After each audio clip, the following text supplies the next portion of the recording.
Quando Joana Madureira estava a terminar o 12º ano, numa escola secundária em Tondela, no distrito de Viseu, a sugestão do Serviço de Psicologia e Orientação que ajudava os alunos a escolher o curso superior enviava-a para jornalismo. Era aquilo que se enquadrava comigo, disse-me há menos de um mês, em dezembro de 2018, quando nos recebeu em sua casa em Coimbra. Estávamos em 1997. António Guterres era primeiro-ministro, Jorge Sampaio presidente da República, Bill Clinton começava o segundo mandato como líder dos Estados Unidos. Foi também o ano em que a princesa Diana morreu, o filme Titanic estreou e avançava a todo vapor a construção da Expo 98. Sim, já se passaram mais de 20 anos. Não foi jornalismo que Joana seguiu. Basta estar umas horas com ela para se perceber que não é do tipo de fazer aquilo que lhe mandam só porque mandam. Foi para Coimbra e escolheu radiologia, a área da medicina responsável por fazer taques, radiografias ou ressonâncias magnéticas, com o objetivo de ajudar no diagnóstico e tratamento de pessoas. Fotografia de interiores, descreveu-me uma vez um radiologista. Na altura, profissões como a radiologia e outras que lidavam com a tecnologia hospitalar, como a fisioterapia ou análises clínicas, ganhavam especial importância com os avanços tecnológicos.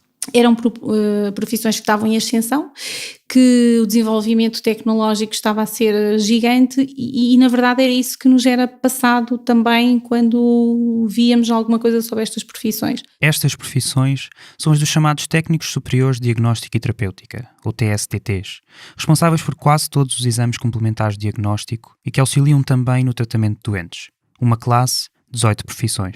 Radiologia, radioterapia, fisioterapia, dietética, análises clínicas, ótica, farmácia, cardiopneumologia... E ainda outras 9. O curso de radiologia em que Joana se inscreveu era administrado em institutos politécnicos, e ainda hoje é. Segundo o espírito da Lei de Bases da Educação, aprovada em 1986, era suposto o ensino politécnico ser mais prático e o ensino universitário mais teórico. Até 1997, quem se formava nos politécnicos apenas conseguia o bacharelato, e não a licenciatura. Neste tempo, conta Joana, alunos fechavam escolas em protesto, exigindo poder ser reconhecidos como licenciados. Ela estava lá.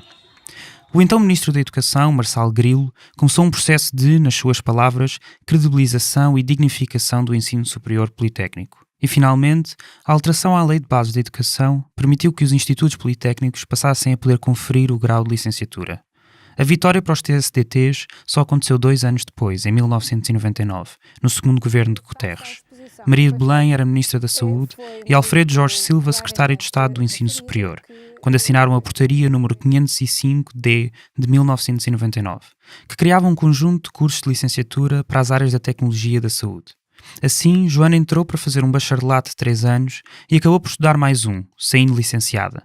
Mas com o tempo, apercebeu-se que ter esse diploma, que parecia importante na teoria, não tinha efeitos na prática.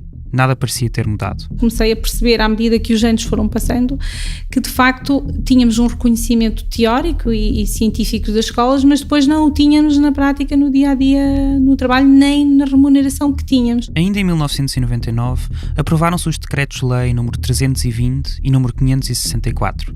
Vinham regulamentar as profissões técnicas de diagnóstico e terapêutica e estabelecer o estatuto legal da carreira desta classe. O Estado criou uma carreira em 99 em que admitia que já era obsoleta, que já estava desadequada às competências destes profissionais, ou seja, no ano em que deu a licenciatura, regulou uma carreira que admitia que já era obsoleta. O Decreto-Lei de 99 refere mesmo a esta palavra, que esta carreira era obsoleta para as competências destes profissionais e que devia ser revista no menor curto espaço de tempo, o que não aconteceu.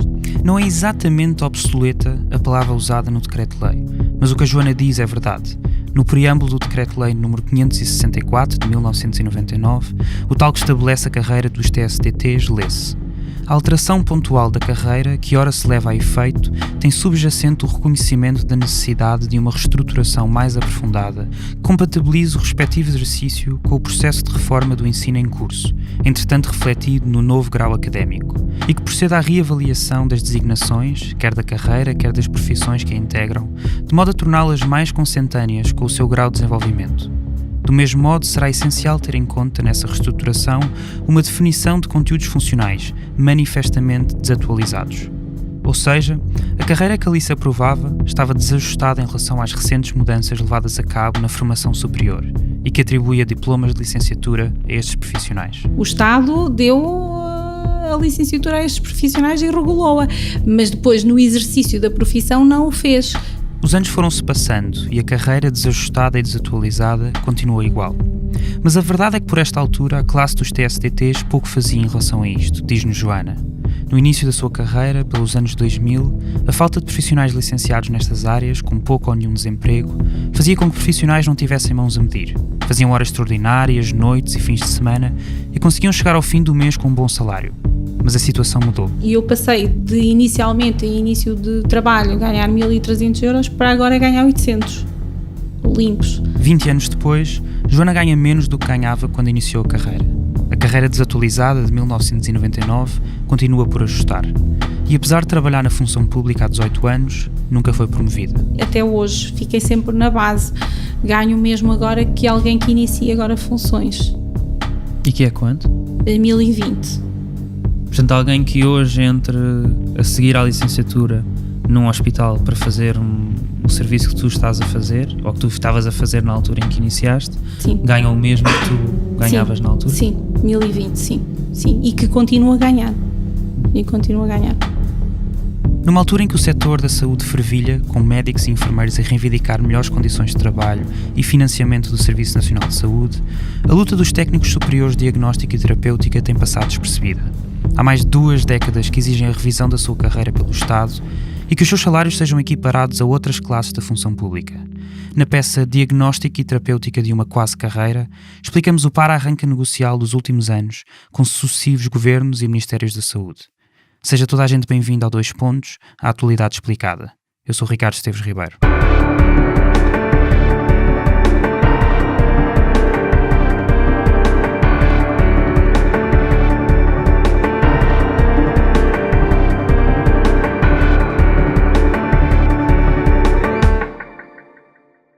Chamo-me Ana Catarina Oliveira, sou técnica de radioterapia desde 2000. Ana Catarina é da mesma geração que Joana.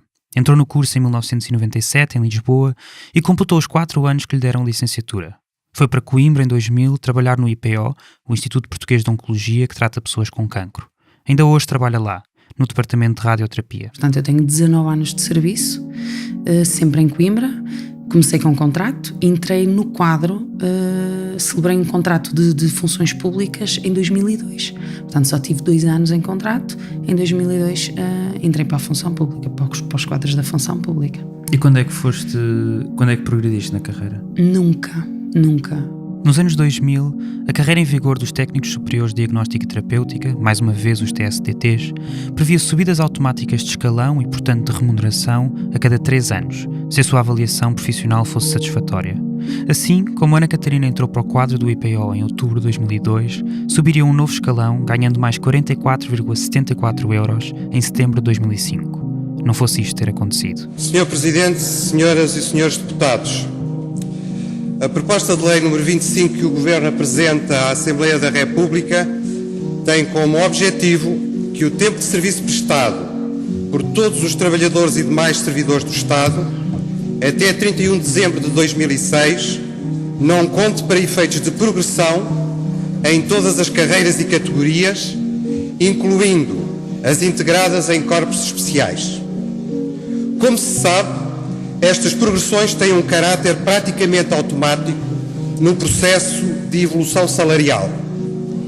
Como se sabe também, tais mecanismos induzem um crescimento da massa salarial e, portanto, das despesas de pessoal das administrações públicas em valores muito superiores aos que inclusivamente são objeto de negociação com as associações sindicais, constituindo no final de cada execução orçamental uma verdadeira surpresa no plano do controle das finanças públicas. As eleições legislativas de fevereiro de 2005 tinham dado a maioria absoluta ao Partido Socialista e José Sócrates chegava a primeiro-ministro.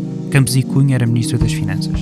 Menos de 4 meses depois das eleições, o programa de governo tinha alterações profundas. O Programa de Estabilidade e Crescimento de 2005 veio trazer uma série de medidas novas, como a criação do novo escalão do IRS para rendimentos anuais superiores a 60 mil euros, um plano de privatizações, a subida do IVA de 19% para 21% e, como apresenta a Assembleia da República João Figueiredo, na altura Secretário de Estado da Administração Pública, o congelamento das progressões nas carreiras da função pública. Com a medida que o Governo agora apresenta, pretende-se tocar num dos aspectos mais criticáveis do atual sistema remuneratório da função pública, ao mesmo tempo que se anuncia rever até ao fim do próximo ano o sistema de carreiras e remunerações. Durante a discussão desta proposta, dezenas de pessoas que se sentavam nas galerias do plenário mostravam cartazes com a frase "Não aprovem o roubo", até terem sido expulsas pelo Presidente da Assembleia da República, Jaime Gama. Os nossos trabalhos estão interrompidos e reabrem às 15 horas. Está encerrada a reunião.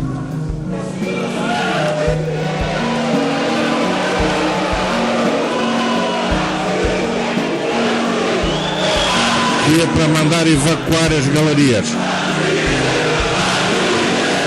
Mandar evacuar as galerias.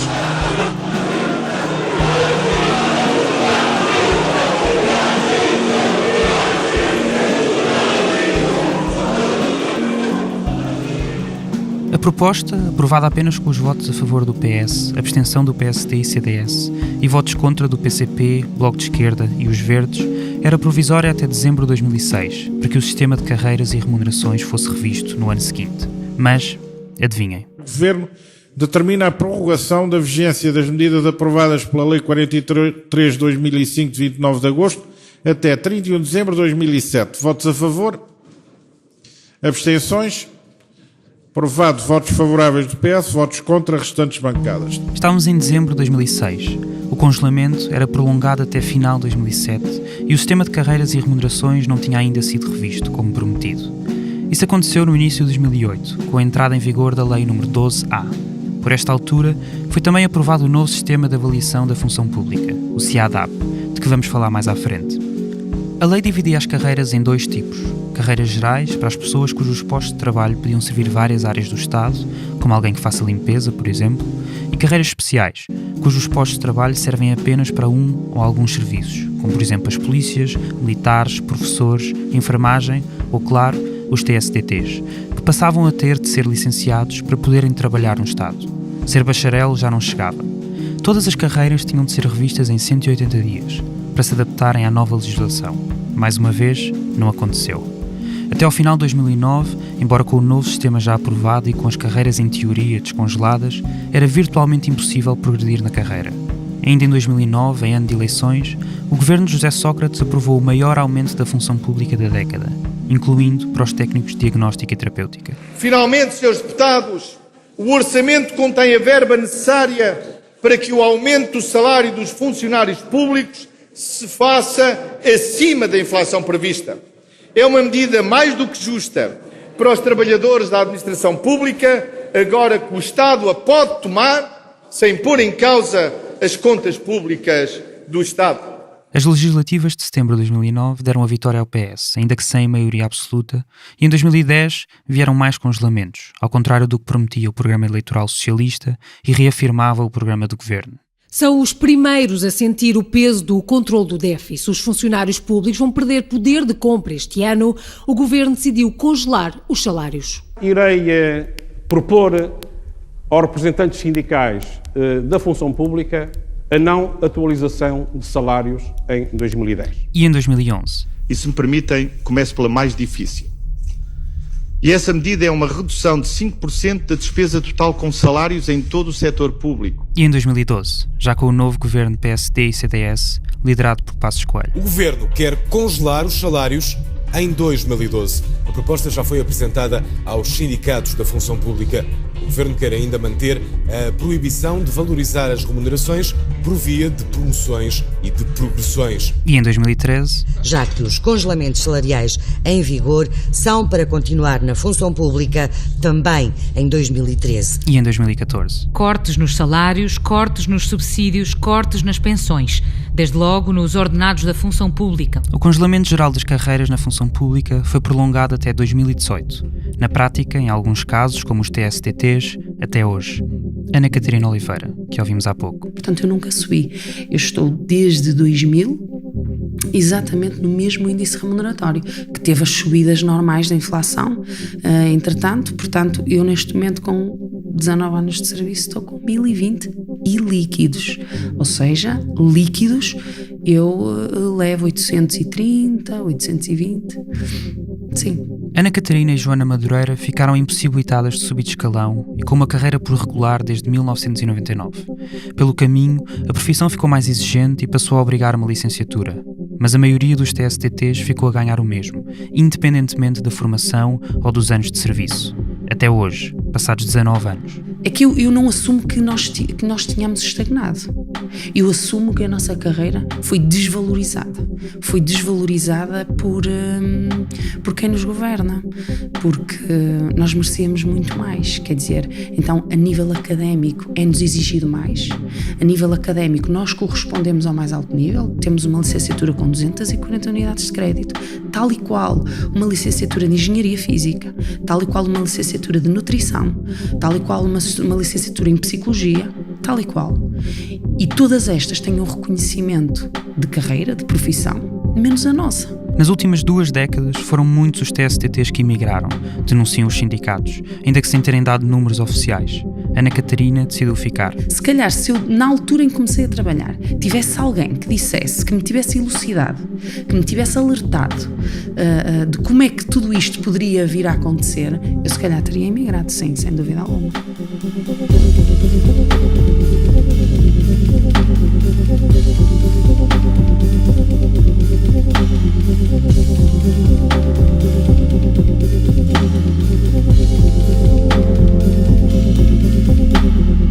No último ano do governo de Passos Coelho, intensificou-se a luta dos TSTTs. Em fevereiro de 2015, uma greve de 2 dias levou centenas de profissionais para a rua.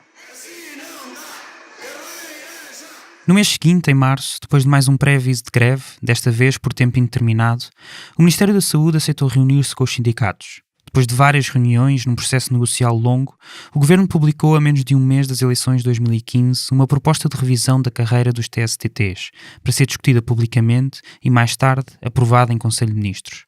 O Sindicato Nacional dos Técnicos Superiores de Saúde das Áreas de Diagnóstica e Terapêutica, ou STSS, que liderou as negociações, escrevia em comunicado por essa altura, estou a citar, um bom acordo, um mau acordo, no nosso ponto de vista, o acordo possível.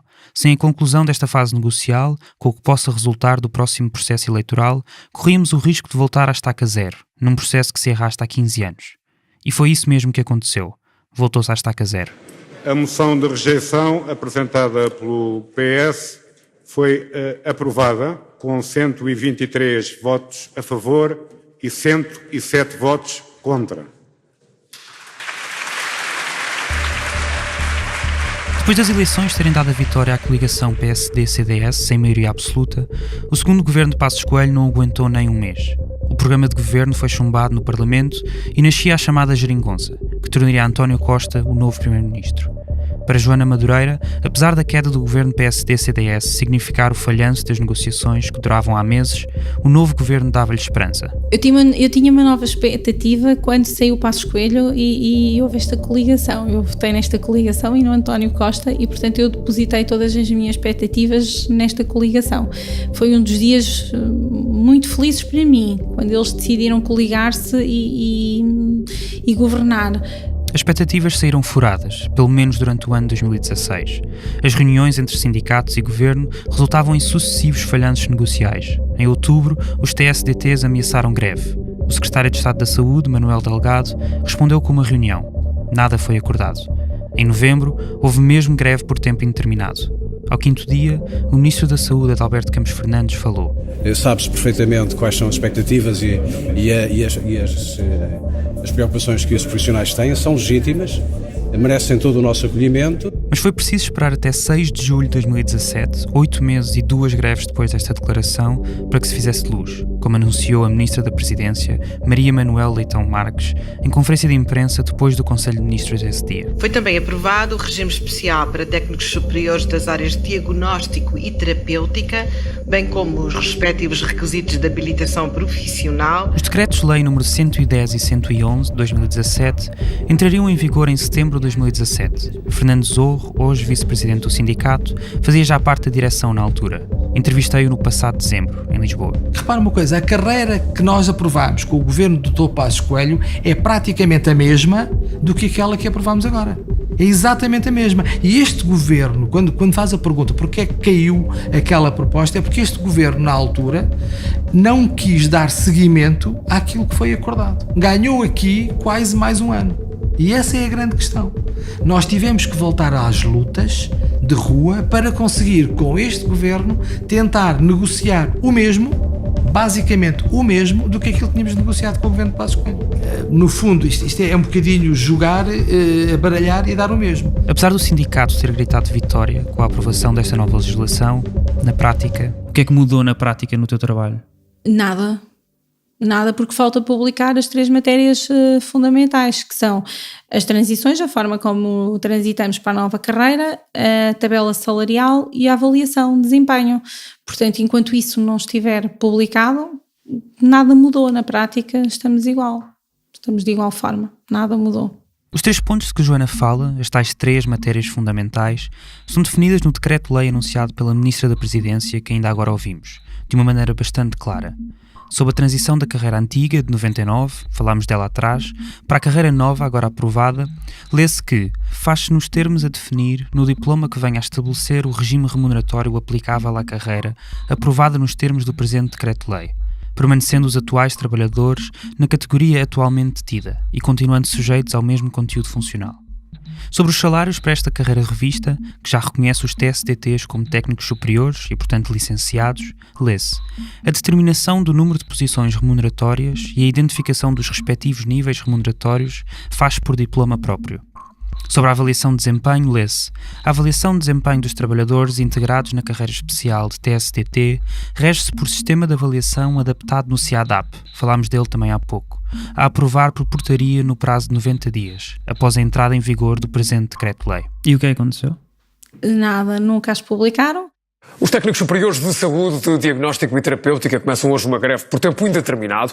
Reclamam a regularização da carreira, dos perfis profissionais e ainda a equidade salarial. Os técnicos de diagnóstico e terapêutica estão em greve há 8 dias e prometem acabar com o protesto só quando o governo ceder. Mais de 100 mil doentes já terão sido afetados pela greve dos técnicos superiores de diagnóstico e terapêutica. A greve dos técnicos de diagnóstico está a provocar confusão no Hospital Santa Maria. Os técnicos de diagnóstico e terapêutica estão de volta às ruas para uma manifestação junto aos hospitais de Lisboa, Coimbra e Porto. A greve iniciada em novembro de 2017 durou 24 dias e terminou como prometido, com a cedência do governo.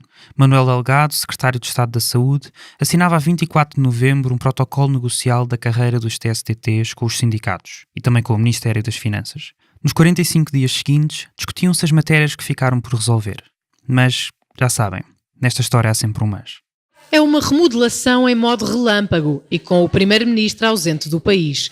A notícia da demissão do secretário de Estado da Saúde, Manuel Delgado, surgiu perto das 4 da tarde desta terça-feira, através de uma nota do gabinete de António Costa, onde comunica que aceita o pedido de exoneração e que propõe o nome de Rosa Zorrinho. Manuel Delgado demitiu-se a 12 de dezembro por causa do seu envolvimento no chamado caso Raríssimas, depois de uma investigação da TVI ter denunciado a gestão danosa do dinheiro vindo de subsídios do Estado por parte da associação. Manuel Delgado, que tinha sido contratado pela Raríssimas entre 2013 e 2014, recebeu um total de 63 mil euros como consultor. Quanto ao facto de ter sido pago com subsídios do Estado, desviados dos apoios dados a crianças com doenças raras, Manuel Delgado não acha imoral. Oh Ana, eu tenho um contrato assinado com uma entidade que me contratou para ser consultora e, portanto, eu não vou dizer eu não o recebo. Para substituí-lo na Secretaria de Estado, entrava Rosa Zorrinho, que, claro, precisava de mais tempo para estudar a pasta dos TSTTs. Voltávamos à estaca zero.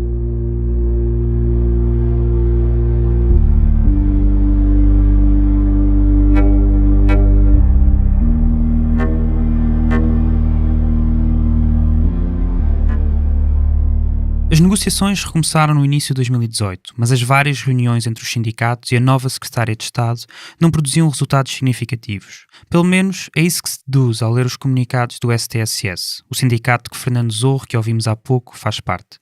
Já para o Ministro das Finanças, Mário Centeno, a história é outra. Sabe, Sr. Deputado, que concluímos a negociação coletiva com os técnicos de diagnóstico e tratamento que já estava em curso há mais de uma década? Centeno queria dizer terapêutica e não tratamento. Isto foi dito a Ricardo Batista Leite, deputado do PSD, médico e porta-voz nacional do Partido para a Saúde, numa audição do Ministro das Finanças sobre os pagamentos em atraso nos hospitais em abril de 2018, um dia antes do STSS classificar a proposta do Governo como inegociável e insultuosa. Até maio pedi-vos um tempo, a partir de maio vocês perceberam-se que ela isto não ia a lado nenhum. Ela fechou. O que é que isso quer dizer? Fechar a negociação diz, é isto que eu tenho para vos dar, é esta tabela, querem, não querem, meus amigos, vai ser publicado em Diário da República e é com isto que vão ficar. Entretanto, fizemos outra greve e ela reabriu as negociações, aceitou negociar novamente. Claro que eu acho que é só para ganhar tempo. Não é? Estão a ganhar tempo connosco, ao fecharem, depois abrem, depois voltam a fechar, depois voltam a abrir, estão a ganhar tempo com todas as classes e estão a empurrar o problema para a frente e para mais próximo das eleições. Nas negociações com o Ministério da Saúde discutia-se aquilo que ainda há pouco Joana Madureira chamava de as 3 matérias fundamentais. Mas vamos explicar o que está realmente em causa.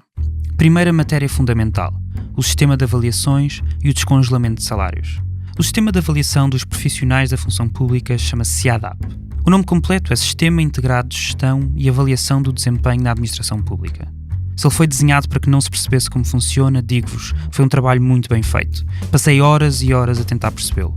Para já, é isto que precisam de saber. De uma maneira geral, funciona assim. Existem categorias e escalões.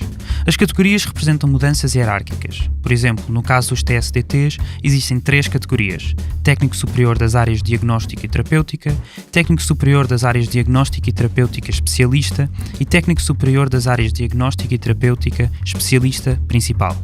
As subidas de categorias, muitas vezes chamadas subidas verticais, trazem mudanças nas funções e aumentos substanciais nas remunerações, mas só podem ser feitas através de concursos públicos, que são raros nesta área. As chamadas subidas horizontais, por outro lado, são as subidas de escalão, ou seja, dentro da mesma categoria, tendo as mesmas funções, é possível aumentar o escalão, aumentando assim a remuneração. Mas para progredir na carreira, ganhando mais, é necessário, segundo o SIADAP, ter uma avaliação positiva. Quanto maior a pontuação, mais escalões se pode subir. A cada 10 anos, sobem-se os pontos conseguidos nas avaliações anuais e por cada 10 pontos, sobe-se um escalão. O problema para os TSDTs é que, apesar do SIADAP existir desde 2008, nunca se definiu como é que estes profissionais seriam enquadrados neste sistema de avaliação, o que devia ter sido feito há uma década. Ou seja, a estes profissionais nunca foi atribuída nenhuma pontuação. Estão num limbo. Até agosto de 2017, quando é revista a carreira, eram avaliados com satisfaz ou não satisfaz e progrediam de 3 em 3 anos, caso a avaliação fosse satisfatória. A partir de 2017, deveriam, pelo menos teoricamente, ser avaliados pelo SIADAP.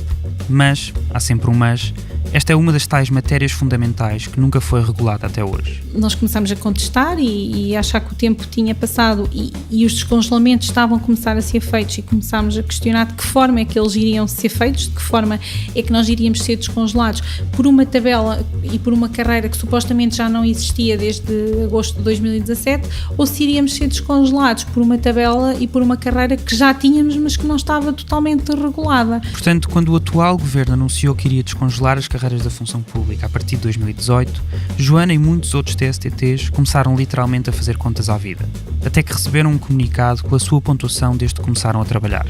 À Joana foi-lhe atribuído 1,5 ponto em 2004, 1,5 ponto em 2005, 1,5 ponto em 2006, 1,5 ponto em 2007 e a partir de 2008, 1 ponto em cada ano, num total de 15 pontos desde 2004. Nós fomos descongelados já à revelia. Houve colegas a terem 1,5 ponto, outros têm 1 ponto, outros não têm pontuação nenhuma até hoje. Aliás, nós achamos que isso é uma das inconstitucionalidades desta proposta e daquilo que nos estão a fazer, é estarmos a ser descongelados por uma coisa que nunca foi regulada, mas não porque nós não quiséssemos, mas porque o próprio Estado não o fez no tempo que tinha para o fazer, que foi desde 2008. O caso da Ana Catarina Oliveira foi ainda mais caricato. Em julho, quando foi ao portal de avaliações, reparou que lhe foram atribuídos 21 pontos, desde 2004. Mas em outubro de 2018, quando foi novamente ao site ver a avaliação, já só tinha 16 pontos. 5 tinham desaparecido sem justificação. Aquilo que diz a Lei do Orçamento de Estado para 2019, no seu artigo 17º, é que para as carreiras especiais, como é o caso dos TSDTs, as progressões e os descongelamentos devem ser, e estou a citar, objeto de negociação sindical, com vista a definir o prazo e o modo para a sua concretização. tendo em conta a sustentabilidade e compatibilização com os recursos disponíveis. Aliás, Marcelo Rebelo de Sousa abriu um precedente em relação a este assunto, vetando há menos de um mês o decreto-lei sobre o descongelamento dos professores, exatamente por não ter havido acordo com os sindicatos. A carreira de professor, tal como a de técnico superior de diagnóstica e terapêutica, é considerada uma carreira especial da função pública. Para Marcelo Rebelo de Sousa, não chegam as duas rondas negociais que, por decisão do Parlamento, voltaram a pôr frente a frente governo e professores, mas que no final não impediram António Costa de avançar com o decreto que contabiliza para efeitos de progressão na carreira apenas 2 anos, 9 meses e 18 dias. Ainda assim, e mantendo-se a proposta do Governo, o descongelamento dos salários será feito de forma faseada, o que quer dizer que apenas em setembro de 2019 os TSTTs passarão a receber novamente o salário a 100%. Mas que salário? Essa é a segunda matéria fundamental, a tabela salarial. Uma das grandes reivindicações dos TSTTs desde 1999 é serem reconhecidos como licenciados. Ou seja, reconheciam sim que o nosso ensino já estava ao nível do ensino universitário, mas na prática, em termos práticos profissionais, não reconheciam que as nossas competências tinham o mesmo valor hora, se bem que o podemos dizer assim, do que os outros licenciados da função pública. Falta esse reconhecimento. Portanto, o reconhecimento, quando tu falas em reconhecimento, quer dizer vocês ganhavam muito menos do que os outros, por exemplo, também. E tinham uma progressão de carreira menos interessante e apelativa do que os outros? Também, sim. E quem também. É que eram os outros? Os outros de tudo, desde enfermeiros, a médicos, a professores, a assistentes sociais, a psicólogos, a todos os outros profissionais da função pública, todos, sem exceções. Todos eles tinham progressões muito mais atrativas e salários muito mais atrativos do que as nossas profissões tinham. Portanto, vocês eram a licenciatura que tinha menor salário de todos eles? Somos a que tem menor salário, somos e pelos vistos querem que continuemos a ser. A verdade é que, se compararmos com todos os restantes licenciados na área da saúde da função pública, os técnicos superiores de diagnóstica e terapêutica são ainda, nesta altura, os únicos a ganhar, no escalão mais baixo, menos de 1.201 euros brutos por mês. Por exemplo, para os farmacêuticos, o valor mais baixo é de 1.613 euros. Para os enfermeiros, é de 1.201 euros. Parece que existe uma luta de classes dentro do Serviço Nacional de Saúde. Sabes porquê? Isso é tudo estratégico. Isso é tudo estratégia política. Dividir para reinar. Ou seja... Achas que os governos têm tentado colocar as classes umas contra as outras? Sem dúvida alguma. Sem dúvida alguma, Ricardo. A partir do momento que o governo reúne com a classe médica e cede, a partir do momento que o governo reúne com a classe de enfermagem, não cede agora, mas em 2009 entraram em acordo com a Leonor Jorge e cede. A partir do momento que ele entra em acordo apenas com determinadas classes, em detrimento e deixa outras de lado, é óbvio que é estratégico. Dividir para reinar. Não tenhas qualquer dúvida disso. Segundo o sindicato, a nova tabela salarial proposta pelo governo coloca os TSTTs também no mínimo de 1.201 euros brutos por mês, mas com progressões ainda assim muito menos apelativas que as carreiras de enfermagem, por exemplo. Para Fernando Zorro, para já, não é essa a grande divergência com o governo. Nós não concordamos com a tabela salarial. Não vou dizer que concordamos com a tabela salarial, mas uma tabela salarial é algo que nós podemos, a todo momento, envolvidos 2 anos, voltar a negociá-la e aproveitar uma nova situação mais benéfica, inclusivamente, e tentar melhorá-la. Aquilo que nós não concordamos, e vou-lhe dar um exemplo muito concreto, é que um profissional que trabalha há 20 anos e que vai receber agora 1.200 euros, vai oferecer o mesmo que um que entrou hoje, já a ganhar os 1.200 euros. Isso eu não consigo, nenhum profissional consegue perceber. A nossa grande divergência é esta, é nas transições, é a primeira divergência. Terceira matéria fundamental, as transições para a nova carreira. Com o Decreto-Lei de 2017, os TSTTs passaram de ter uma tabela de 5 categorias para ter uma tabela de 3 categorias. Portanto, era necessário recolocar todos os mais de 8.000 profissionais nesta nova ordenação. Segundo a proposta do Governo, os profissionais que hoje se encontram na categoria 5, a de topo, os técnicos especialistas da primeira classe, passariam para a categoria 2 da nova carreira, a categoria intermédia. As restantes 4 categorias passariam todas para a categoria de base, com os vencimentos mais baixos. Eu tenho 34 anos de profissão. Eu vou para uma base da carreira. Eu e outros como eu que ainda têm mais tempo que eu. Como se tivesse acabado. Agora, claro que é exatamente a mesma coisa. A acontecer isto, pelas contas do sindicato, 97% de todos os profissionais iriam para a categoria de base. Apenas 3% para a categoria intermédia, ninguém iria para a categoria de topo. 0. Mesmo tendo décadas de experiência, serviço e responsabilidades. Ana Catarina Oliveira. Como é que o governo, aquilo que me tem para dizer é: tu tens 19 anos de serviço, que te especializaste, que fizeste a tua formação contínua, que vais agora para 1201 e um colega teu que acaba de entrar ao serviço vai para 1201 também.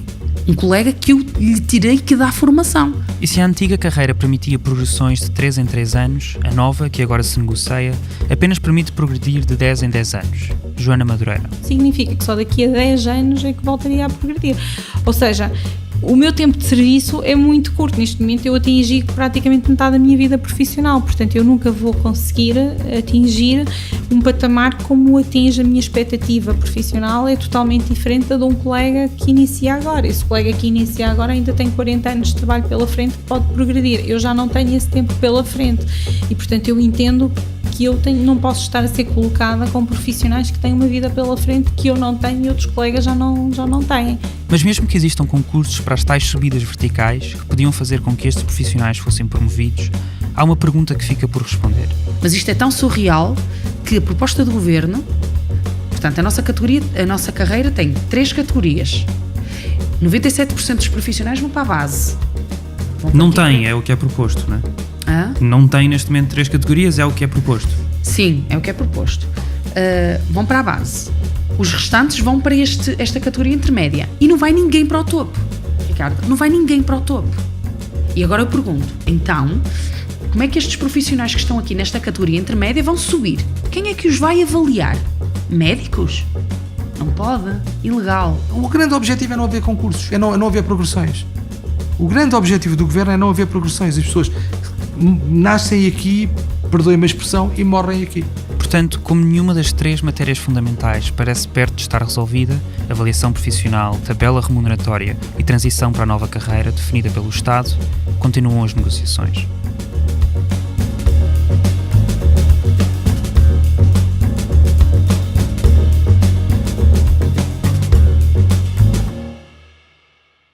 Em outubro de 2018, depois de mais de 3 meses sem reuniões, um novo encontro entre o sindicato de Fernando Zorro e o Ministério da Saúde tinha sido marcado para o dia 19 desse mês. Mas É uma dança de cadeiras no governo a menos de um ano de terminar a legislatura. A TVI sabe que as mudanças foram precipitadas com a saída de Azeredo Lopes da pasta da Defesa. A remodelação estava pensada para acontecer depois do Orçamento do Estado. A grande surpresa é a de Alberto Campos Fernandes, que tem estado debaixo de fogo por causa da degradação do Sistema Nacional de Saúde. Deixa o Ministério para dar lugar a Marta Temido, subdiretora do Instituto de Higiene e Medicina Tropical da Universidade Nova de Lisboa e que foi presidente do Conselho Diretivo da Administração Central do Sistema de Saúde. Com a saída de Alberto Campos Fernandes, saiu também a Secretária de Estado Rosa Zorrinho.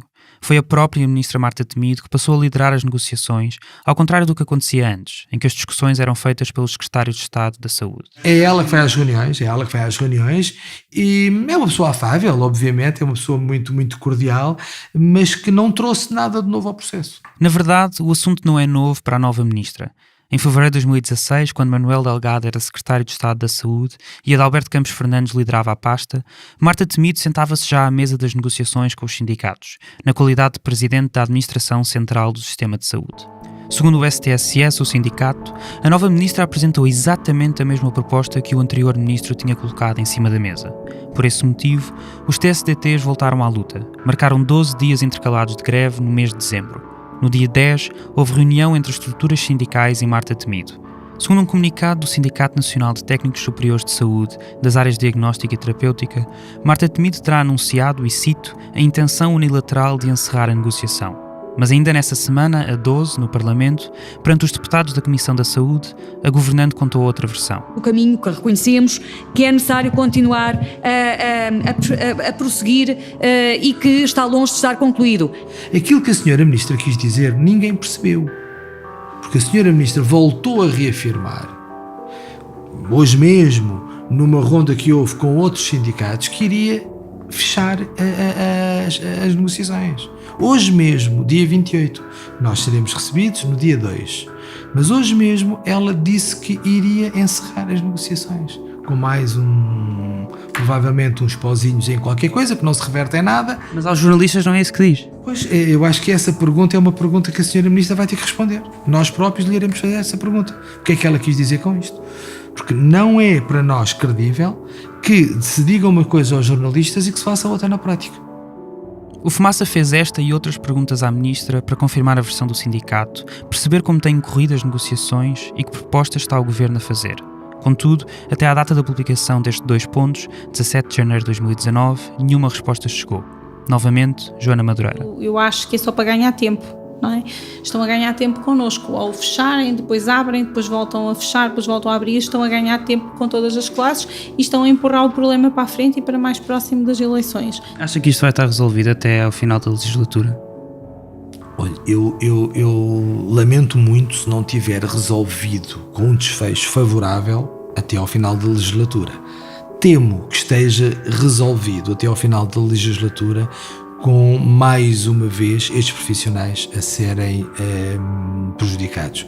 Mas se isso acontecer, o meu sindicato, sobretudo, irá encetar outras formas de luta, que podem passar por lutas políticas e por lutas judiciais. Nós achamos que há aqui problemas, nós não, temos juristas a trabalhar connosco que acham que há aqui problemas de inconstitucionalidade. E nós iremos recorrer a tudo o que for da nossa parte possível para que não mais estes profissionais sejam injustiçados. Aguarde só um momentinho, por favor, não desligue, só um momento.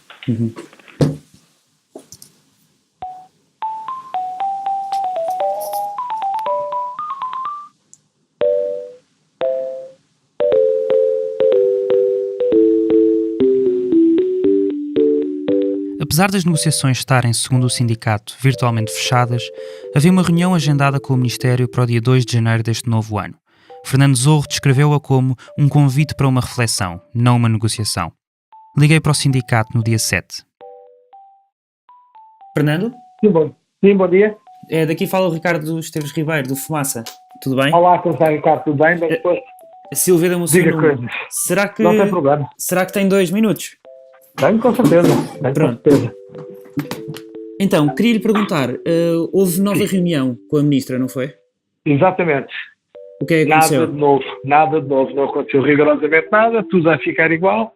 Segundo a Ministra, vai publicar a carreira conforme está. Não há qualquer avanço, nem abertura por parte do Ministério.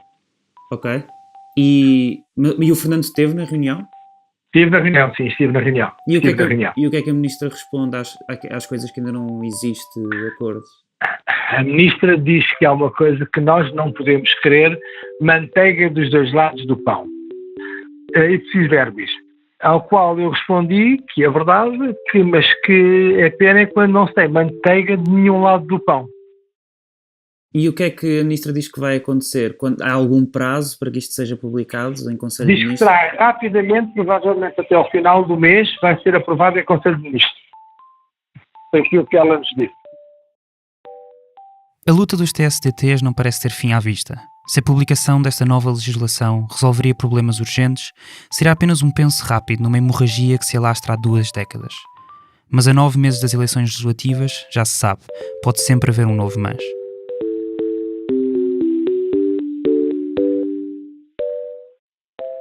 Este episódio foi escrito por mim, Ricardo Esteves Ribeiro. O Pedro Miguel Santos fez a edição de texto, o Bernardo Afonso fez a edição de som, a música do genérico e a banda sonora original que acompanha toda a peça. Fazem ainda parte da equipa Fumaça a Ana Freitas, o Frederico Raposo, a Maria Almeida, a Sofia Rocha, o Tomás Pereira e o Tomás Pinho. Todas as entrevistas que fizemos para esta peça, com a Joana Madureira, Ana Catarina Oliveira e Fernando Zorro, estão disponíveis na sua totalidade no novo feed de podcasts que criamos. Vai à tua aplicação de podcasts e procura Extras, do Fumaça, para ouvires estas e outras entrevistas em bruto. Muito obrigado à Joana Madureira por nos ter contactado falando sobre esta luta. Foi da mensagem que recebemos que surgiu esta peça. Se tiverem sugestões de histórias que devemos contar, enviem-nos e-mail para equipa@fumaca.pt. Nesta peça utilizámos áudios de notícias da TVI, SIC, RTP, Correio da Manhã TV e Antena 1. Houve mais episódios em fumaca.pt, no YouTube ou na tua aplicação de podcasts. Se gostaste desta peça e gostas do trabalho que fazemos no Fumaça, vai a www.fumaca.pt/contribuir. Se cada pessoa que ouvir este episódio contribuir com 2 euros por mês, as nossas despesas mensais em 2019 ficariam totalmente cobertas. É possível ter jornalismo financiado pelas pessoas. Até já.